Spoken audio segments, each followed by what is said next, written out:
여러분 안녕하십니까? 뉴스투데이 강원입니다. 최근 1년 6개월 동안 공석 상태였던 강원랜드 사장 공모 절차가 시작됐습니다.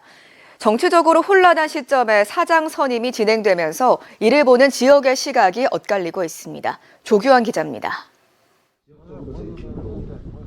태백시 현안대책위원회와 영월군 번영회, 삼척시 도계읍 번영회 회원들이 한자리에 모였습니다. 최근 강원랜드 사장 공모가 시작되자 신속한 사장 임명을 촉구하기 위해서입니다. 임명을 조속히 이들 단체는 폐광 지역의 경제 회복을 위해선 강원랜드 사장을 빨리 임명해 경영 안정화를 이뤄야 한다고 주장합니다. 새로운 사장이 임명돼서 조직을 제대로 갖추고 제대로 운영했으면 좋겠습니다. 이를 위해 조기 대선과 같은 정치 일정과 상관없이 폐광 지역 현실을 잘 아는 전문가를 사장에 임명해야 한다는 입장입니다. 무엇보다 정치 상황의 유불리와 절대 상관없다며 의견을 달리하는 단체와 대립 구조로 보는 시선에 대해 경계했습니다. 어느 정권, 어느 정치 성향을 갖고 계신 분이 이 지역 대한민국을 지배하더라도 강원랜드만큼은 폐광 지역 주민 7개 시군과 같이 모여서 진짜 중립적으로 강원랜드 사장 공모를 두고 폐광 지역에서는 시민사회단체별로 의견이 갈리고 있습니다. 이에 앞서 강원랜드 노조는 성명서를 내고 몰락한 정부의 보훈성 낙하산 인사를 묵인할 수 없다며 공모를 중단하라고 요구했습니다. 정선 고안 사북 남면 신동지역 살리기 공동추진위원회도 대통령 파면 전국에서 강원랜드 사장을 공모하는 데 우려를 나타냈습니다. 태백 시민행동도 일부 인사의 내정설에 대해 공기업 운영의 투명성을 훼손하는 거라며 관계기관에 사장 공모 중단을 건의했습니다. 어차피 내려오는 분들은 낙하산인데 그분들이 지금 같은 시기에 와갖고 무슨 경영을 할 수 있겠습니까? 한편 강원랜드 임원추천위원회는 이미 소수의 사장 후보자를 공공기관 운영위원회에 추천했습니다. 앞으로 실제 사장 선임까지는 1, 2개월 정도 걸릴 것으로 보입니다. MBC 뉴스 조규환입니다. 봄 행락철을 맞아 경찰이 암행순찰차 단속을 강화하고 있습니다. 단속을 했다 하면 교통법규 위반 차량들이 무더기로 적발되고 도주 차량들의 추격조 역할도 톡톡히 하고 있다고 하는데요. 단속 현장을 유주성 기자가 동행 취재했습니다. 커브길을 돌던 운전자가 음주 단속 중인 경찰을 발견하고 급히 차를 돌립니다. 경찰이 서둘러 경찰차에 올라타고 인근에서 대기하고 있던 암행순찰차도 추격에 나섭니다.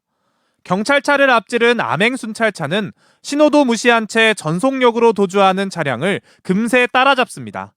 중앙선을 넘나들며 위험천만한 3분여간의 추격 끝에 암행순찰차가 도주 차량을 앞질러 차를 세우자 그제야 추격전이 끝났습니다. 음주 측정 결과 50대 여성 운전자는 면허 정지 수준으로 확인됐습니다. 교통사고가 급증하는 봄 행락철을 맞아 경찰이 암행순찰차를 활용한 음주 단속과 교통법규 위반 단속을 강화하고 있습니다.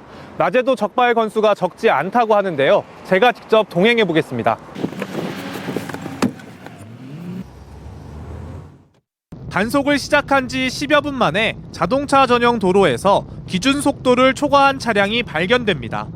암행순찰차는 순식간에 과속 차량을 따라잡고 운전자에게 범칙금과 벌점을 부과합니다.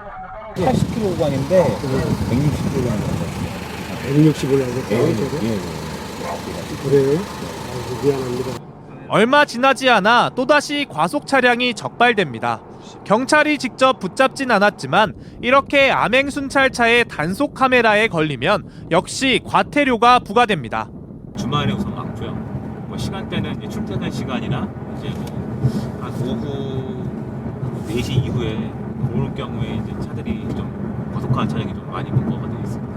최근 3년 동안 강원경찰의 암행순찰차 교통법규 위반 단속 건수는 2022년 4,000건에서 2023년 9,000건, 2024년 15,000건으로 3배 이상 급증했습니다.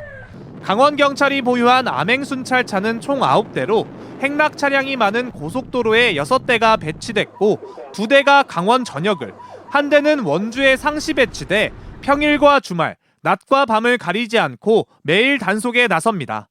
MBC 뉴스 유주성입니다. 강원도가 시군과 함께하는 지자체 주도의 공공임대주택 공급에 주력하고 있습니다. 청년 인구를 유입시키고 지역 소멸을 막기 위해서인데요. 홍천 북방지구에서 두 번째 착공식이 열렸습니다. 나금동 기자가 전해드립니다. 홍천 북방지구입니다.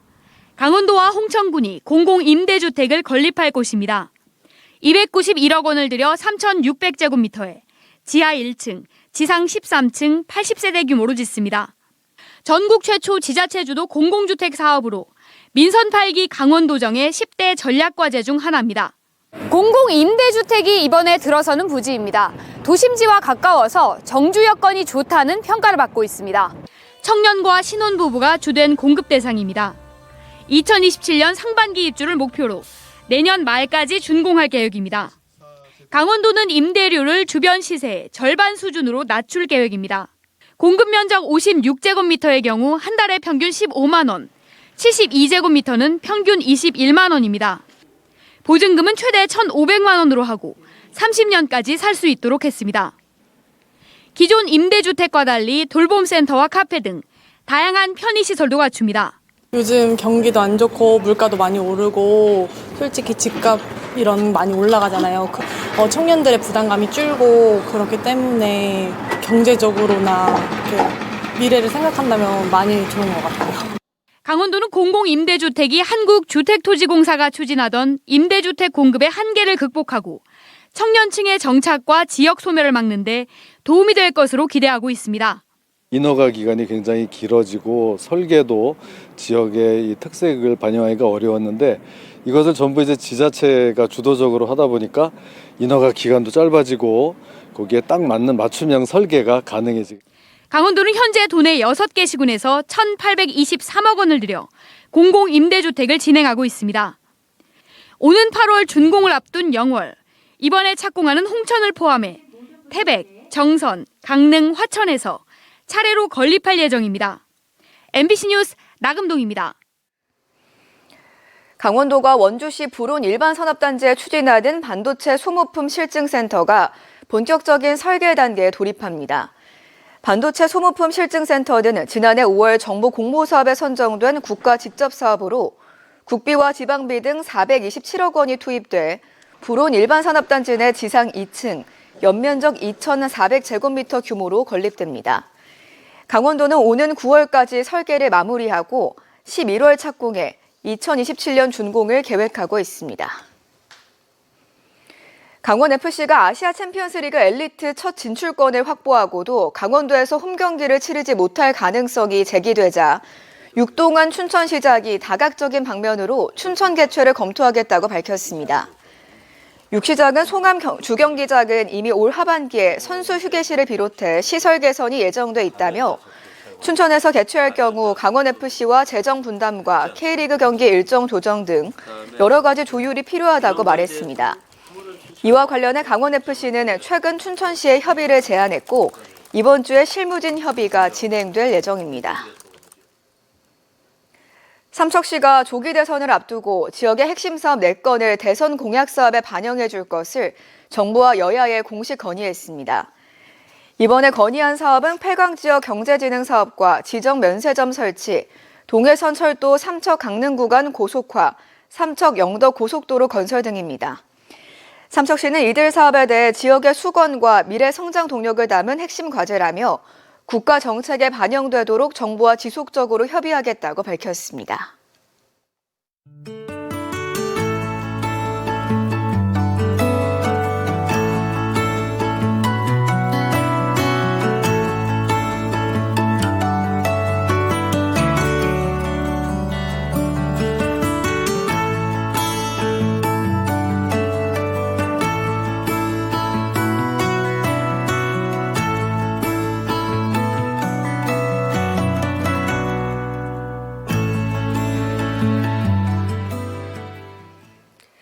제21대 대통령 선거가 50일가량 남은 가운데 강원 지역 국회의원들이 주요 대선 주자 캠프를 지지하고 나섰습니다.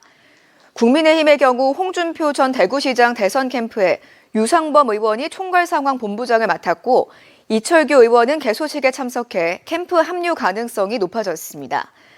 한동훈 전 대표는 강원과의 인연을 들어 강원 민심 잡기에 나선 가운데 박정하 의원과 진종호 의원이 출마 선언 자리에 참석했고 나경원 의원 출마 기자회견에는 한기호 의원이 자리를 배석했습니다.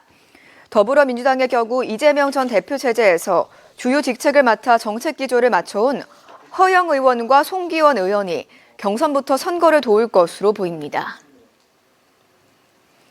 정부가 첨단 의료 복합단지를 추가 지정할지 정책 연구에 들어가자 원주시가 제도전을 위한 연구 용역에 착수합니다. 원주시는 최근 연구 용역 업체를 선정하고 첨단 의료 복합단지 조성에 필요한 기본 계획을 수립하고 있다고 밝혔습니다.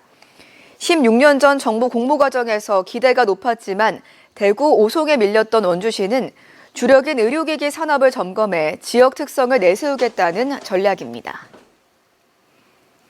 부실 공기업 혈세 투입으로 논란이 된 강원 중도개발공사 출자 동의안이 어제 강원도 의회를 최종 통과했습니다.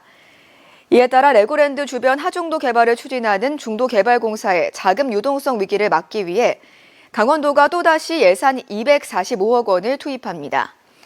강원도는 지난해 말에도 같은 이유로 295억 원의 예산 지원을 도의회로부터 승인받아 잇따른 혈세 투입에 대해 밑빠진 독에 물 붓기란 비판이 이어지고 있습니다. 강원도 교육청이 폐교 재산 정책 방향을 수립했습니다. 특히 보존하기로 하고 일시적으로 빌려준 폐교를 제외하고 보존 부적합 폐교는 적극 매각하는 쪽으로 정책 방향을 정했습니다. 이에 따라 올해 13개 폐교에 대해 매각 계획을 세우고 절차를 추진할 예정입니다. 보존 가치가 있는 폐교는 지역 발전의 마중물로 삼기 위해 TF팀을 구성하고 강원특별법 특례 조항을 마련할 방침입니다. 외국인 유학생의 출석률을 조작하고 불법 취업 등을 알선한 일당이 유죄 판결을 받았습니다. 춘천지법 원주지원은 위계 공무 집행방해와 출입국 관리법 위반 혐의로 기소된 60대 대학 교수와 유학원 대표 부부에게 징역 10개월에 집행유예 2년을, 불법으로 외국인 인력을 공급받은 제조업체 대표와 업체에는 각각 벌금 1,000만 원을 선고했습니다. 판결문에 따르면 원주 모 대학 교수는 182차례에 걸쳐 외국인 유학생들의 출석률을 고쳐 체류 기간을 연장하도록 도왔고, 유학원을 운영하는 부부는 취업 활동을 할 수 없는 외국인 유학생 60여 명의 고용을 알선한 것으로 확인됐습니다. 강릉시가 지난 2022년부터 추진하고 있는 주문진 어민수산시장 정비 사업이 다음 달 마무리됩니다.